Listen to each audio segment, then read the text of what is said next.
Right now at noon, a Portland man accused of stalking a Sandy Hook victim's parent is sent to the Oregon State Hospital as a judge pauses criminal charges for mental health treatment.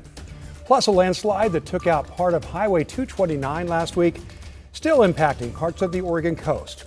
How business owners in Lincoln County are reacting. And the KGW Great Toy Drive's Parade of Toys is here. How your donations are helping kids in need all across our area. KGW News at noon starts right now.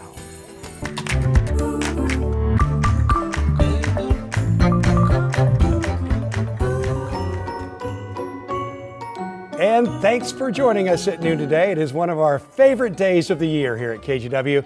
Yes, the Parade of Toys to mark the end of another successful Great Toy Drive. Thousands of toys from collection sites across the metro area will be brought into our toy box before they get distributed to kids this holiday season. Thanks so much for joining us this noon. I'm Tim Gordon. This toy drive couldn't happen without the help of our sponsors, community partners, and of course, you, the people who donated. Drew Carney joins us now. And Drew, we're getting ready to get this thing going, right? Tim, you've been here a long time like I have. You know what a big day this is. You mentioned it right off the top. Probably the biggest day of the year at our KGW studios because there is so much excitement and so much happening out here. We call this the Parade of Toys, and we're going to kick it off right here, right now, during our news at noon. We do so with the strength of our community partners, leading off with IQ Credit Union, Ziply Fiber, our friends from Toyota over here in the background. So here's the deal, gang. In order to get a parade of toys going, we need to see some toys. IQ, let's see some toys here this afternoon. There we go. All right, bring them on out. IQ gets that parade going. Right next door, our friends at Ziply Fiber. Let's see those toys. Oh, we've got bikes. We have bikes from Ziply Fiber. And then lastly, we'll go a complete 180 and we'll check out our friends at Toyota. You ready to rock and roll? Let's get some toys moving here. Local Toyota dealerships around the area have been collecting for us, as has IQ, as has Ziply Fiber. It's been a great 6 weeks of donations, gang, and this is the culmination, the Parade of Toys. So we'll check back in with you again in about 10 minutes. Timber Joey in the house. We'll have more from outside our studios, guys, coming up in about 10 minutes.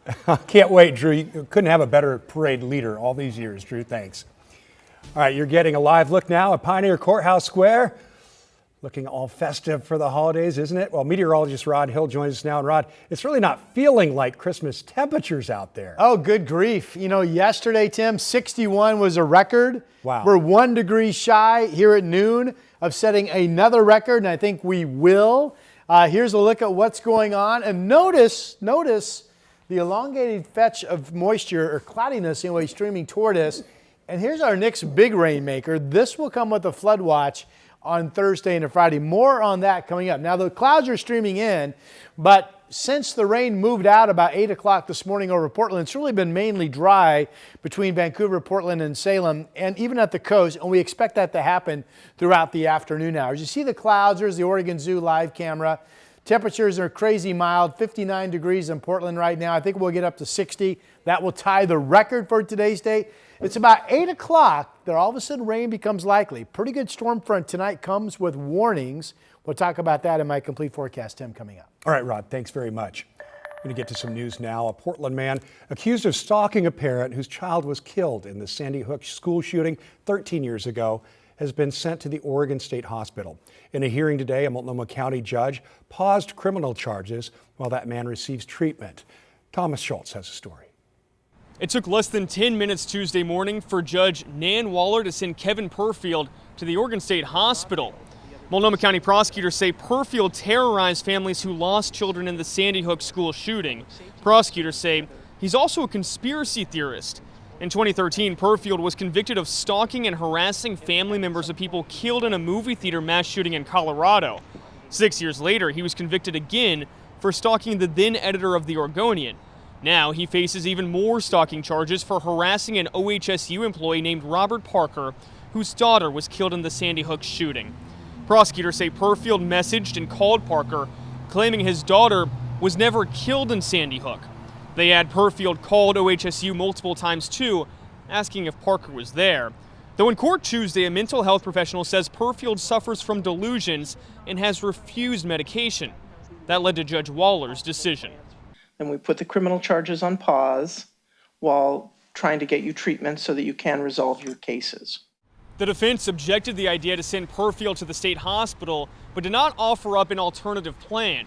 It's unclear how long he'll be held in the state hospital before going back to court for his criminal charges. In downtown Portland, Thomas Schultz, KGW News.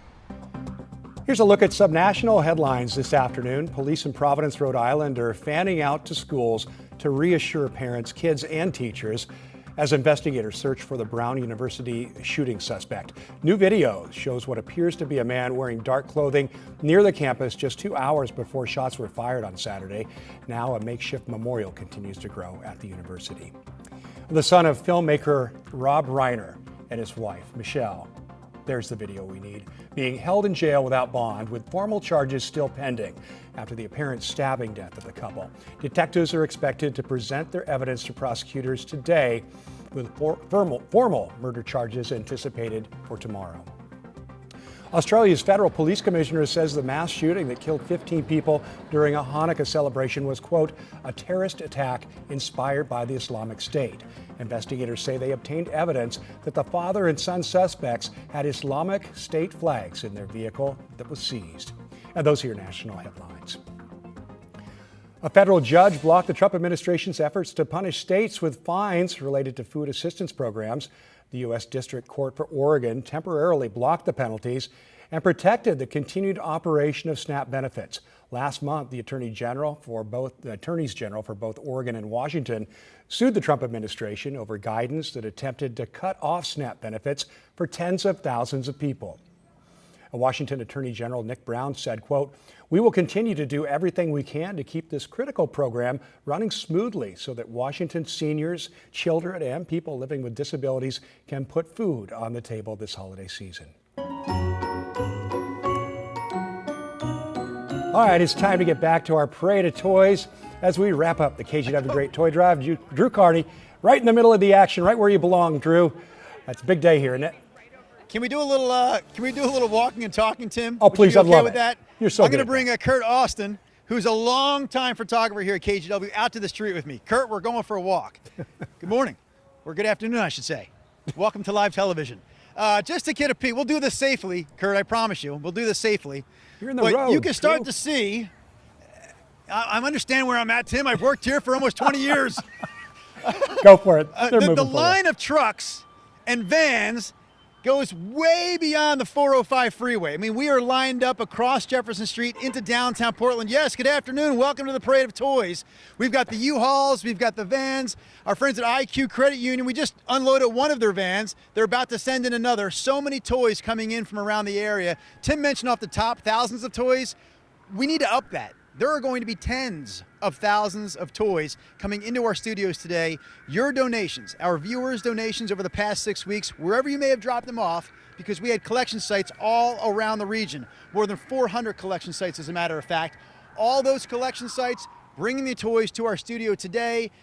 Between today and tomorrow, we will sort through the toys, we'll pack them all up again, and then more than 150 nonprofits will show up in this very same space on Thursday as we distribute the toys to those nonprofits who will make sure they get in the hands of kids and local families in need this holiday season. So a big thank you to our fans and our viewers right now who have helped us out over the last 6 weeks with donations, and a big thanks to all of our partners who have showed up today to support the Great Toy Drive. Hey gang, if you're excited about today's parade, let me hear you say Toy Drive on 3. 1, 2, 3. Toy Drive! There's excitement in the air.